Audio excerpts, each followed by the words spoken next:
Welcome to part 2 of the Kenyan Architect Registration in the UK video series. In this video, I will be explaining the registration pathway for Kenyan architects moving to the UK.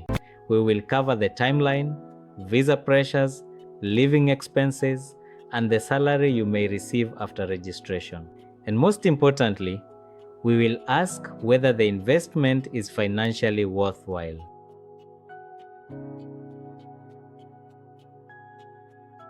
Welcome to ArchQK, where we discuss architecture, professional development, and the realities of building a career between Kenya and the United Kingdom.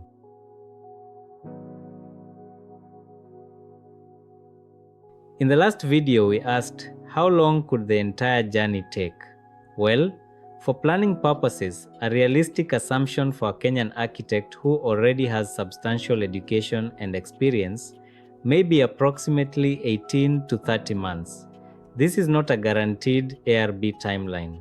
During the first 3 months, you could confirm your ARB route, collect certificates and transcripts, organize your academic and professional work, identify missing evidence, and begin researching Part 3 providers. You can start much of this preparation while you are still in Kenya.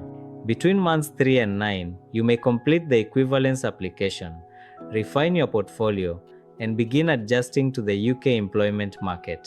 This period may also involve learning UK terminology, planning processes, and building regulations, while applying for suitable architectural positions.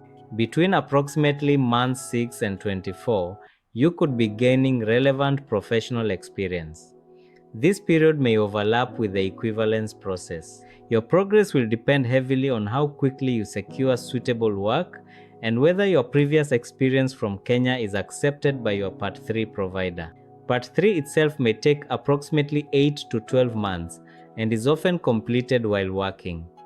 After completing the course, case study, professional experience requirements, and final assessment, you can apply to join the Architects Register. Overall, plan for around 1.5 to 2.5 years. The current ARB prescribed examination costs £1,950 for each part. Under the older Part 1 and Part 2 route, the examination fees alone would total £3,900. An additional referral to a lead examiner currently costs £300. Part 3 costs vary between providers. For example, Westminster lists a 2027 fee of £3,720, while UCL lists £4,000 for its 2026 Part 3 course. You should therefore budget approximately £3,700 to £4,000 before considering travel, books, receipts, or other expenses. ARB's registration cost depends on the time of year you apply. For someone registering within 2 years of Part 3, ARB's published 2026 totals range from £96.75 to £265, depending on the application month. Using the Part 2 only transitional route, the direct professional cost could be approximately £5,800 to £6,300. Using both Part 1 and Part 2, the direct cost could approach £7,800 to £8,200. Once you include RIBA membership, document preparation, and incidental expenses, a practical planning budget may be approximately £6,500 to £9,000. As an immigrant, professional registration is only one financial responsibility. Your visa may be more urgent because it determines whether you can remain and work in the UK. The exact cost depends on the immigration route you use.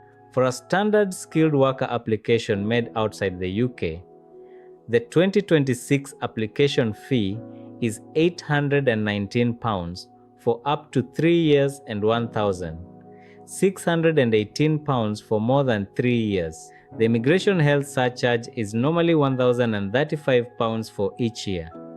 That means a 3-year application for one adult could cost approximately £3,924. A 5-year application could cost approximately £6,793. Each dependent may also need to pay their own visa application fee and immigration health surcharge.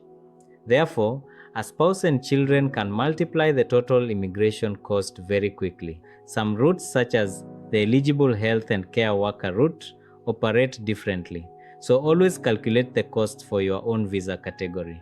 Many immigrants also hope to qualify for indefinite leave to remain, commonly known as ILR. The current fee is £3,226 for each applicant. That would be £6,452 for a couple and £12,904 for a family of 4. Immigration fees can increase, so settlement should be planned for well before you become eligible. For a simple personal planning exercise, you could assume basic monthly living expenses of approximately £1,000 for a single person. For someone supporting a family, you could use approximately £2,000 per month. These are only rough assumptions and may be significantly higher depending on location, rent, childcare, transport, and lifestyle.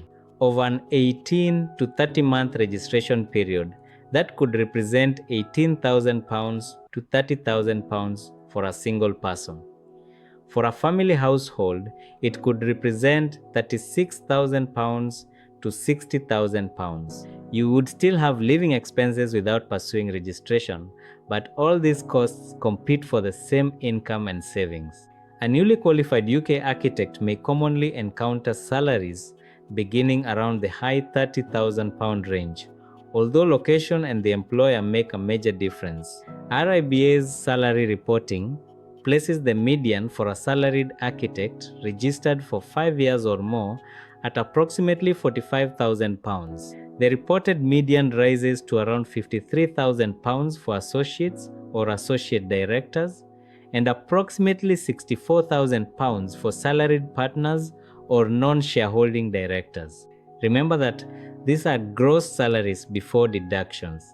From your salary, you may still need to cover income tax, national insurance, pension contributions, rent, transport, childcare, visa renewals, ILR savings, ARB retention fees, and optional RIBA subscriptions. There is also a difficult issue for anyone who needs skilled worker sponsorship. The published standard going rate for Occupation Code 2451, which includes architects, is £47,600. A lower rate of £37,800 exists, but an applicant must qualify for the relevant salary reduction option. This means some newly registered architect roles may pay normal market salaries, but still not meet the standard sponsorship rate. Obtaining ARB registration does not automatically produce a sponsored job. Your employer must hold a sponsor license, be willing to sponsor the position, and offer a salary that meets the applicable immigration rules. Registration, employment, and immigration are connected, but they remain separate challenges. Becoming a UK registered architect can improve your credibility, responsibilities, and long-term career ceiling, but the process may require 18 to 30 months and a professional budget of approximately £6,500 to £9,000. At the same time, you may be managing living costs, family responsibilities, visa renewals, and future ILR applications. Before beginning, ask yourself, does registration support my long-term career plan? Will I remain in the UK long enough to recover the investment? Can I fund it without compromising my visa position or family finances? And will registration significantly improve the work, responsibility, or salary available to me? For some Kenyan architects, ARB registration will be one of the most valuable professional investments they make. For others, careers in BIM, project management, design management, construction, development, architectural technology, or planning may provide a better return without immediately completing the entire registration route. There is no shame in either decision. At present, a Kenyan architect must largely navigate this process. As an individual, you must personally prove your education, experience, and competence while carrying the financial cost of the transition. But should international professional mobility depend almost entirely on individual resilience? South Africa provides an important emerging example.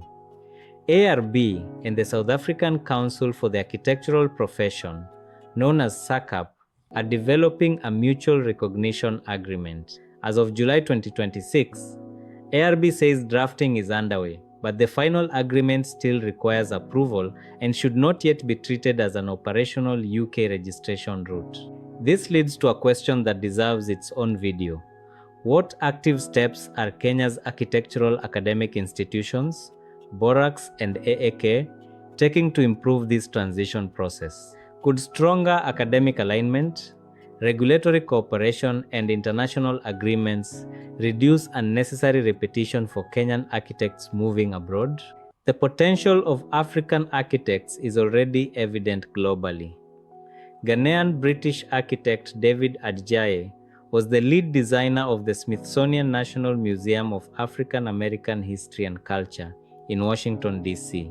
Burkina Faso-born Francis Kéré received the 2022 Pritzker Architecture Prize and has designed internationally recognized work, including the startup Lions Campus in Turkana, Kenya.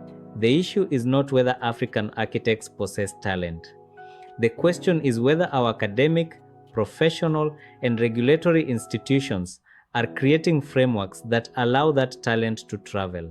African architects need international pathways that recognize institutional standards, not systems that require every individual to defend the credibility of African architectural education alone.